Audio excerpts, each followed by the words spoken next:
আসসালামু আলাইকুম রহমতুল্লাহ আমি মোহাম্মদ মামুন রশিদ নায়ক ভেস্তে নায়ক। দেখেন, একটা ফিল্মের নাম দিলাম পৃথিবী থেকে ভেস্তে, তো ছবি করবো কিন্তু পৃথিবীতে আবার বিয়ে করতে হবে না। এই জন্য এই ৩০০ কাজে কী দাম একটা ছবি, এই ৩০০ কাজে কী দাম ছবিটা কোনো ভেস্তে যায়, ফিল্মটা কোনো সময় ভেস্তে যায়, কিন্তু কাহিনীটা তো পৃথিবী থেকে হয়েছে।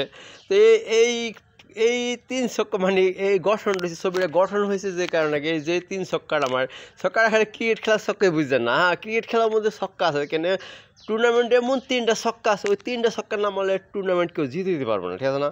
মানে ম্যাচে জিতে পারবো না কেউ। তো মানে ওইটা জীবন কাহিনী, প্রেমের কাহিনী, ভালোবাসার ঘর্ষণ কাহিনী, তো 3টা ছক্কার বিষয় আছে।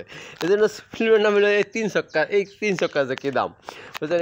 এই ৩ ছক্কার নাম হলে আমি অহনারে বিয়ে করতে পারতাম না, ঠিক আছে না? আমি তো অহনার মুখে এটা মনটা খারাপ করলে, আমি তো বাড়ি জানি পরে দেখছি যে 3টা ছক্কার নাম হলে অহনার মুখে হাসি ফেটানো যাবো না। এই জন্য দেখে ৩ ছক্কা যে কী দাম ছবিটা পরকালে দেখতে পাবেন, কিন্তু এই ৩০০ মানে পৃথিবীতে বৈবাহিক কাহিনীর কারণে এসে, ঠিক আছে না? বউ না আর বই বানাইতে পারতাম না, ঠিক আছে না? ছবিটা পরবর্তী ফাইলে যা জানবেন ৩ ছক্কাটা কী ছক্কা, ঠিক আছে না? 3টা ছক্কা কী ছক্কা বর্ণনা বইলা দিতে আছে, পরবর্তী ফাইলে বলবো, আরেকটা ফাইলে বলবো আর কি। সালাম, আল্লাহ হাফেজ, আসসালামু আলাইকুম রহমতুল্লাহ।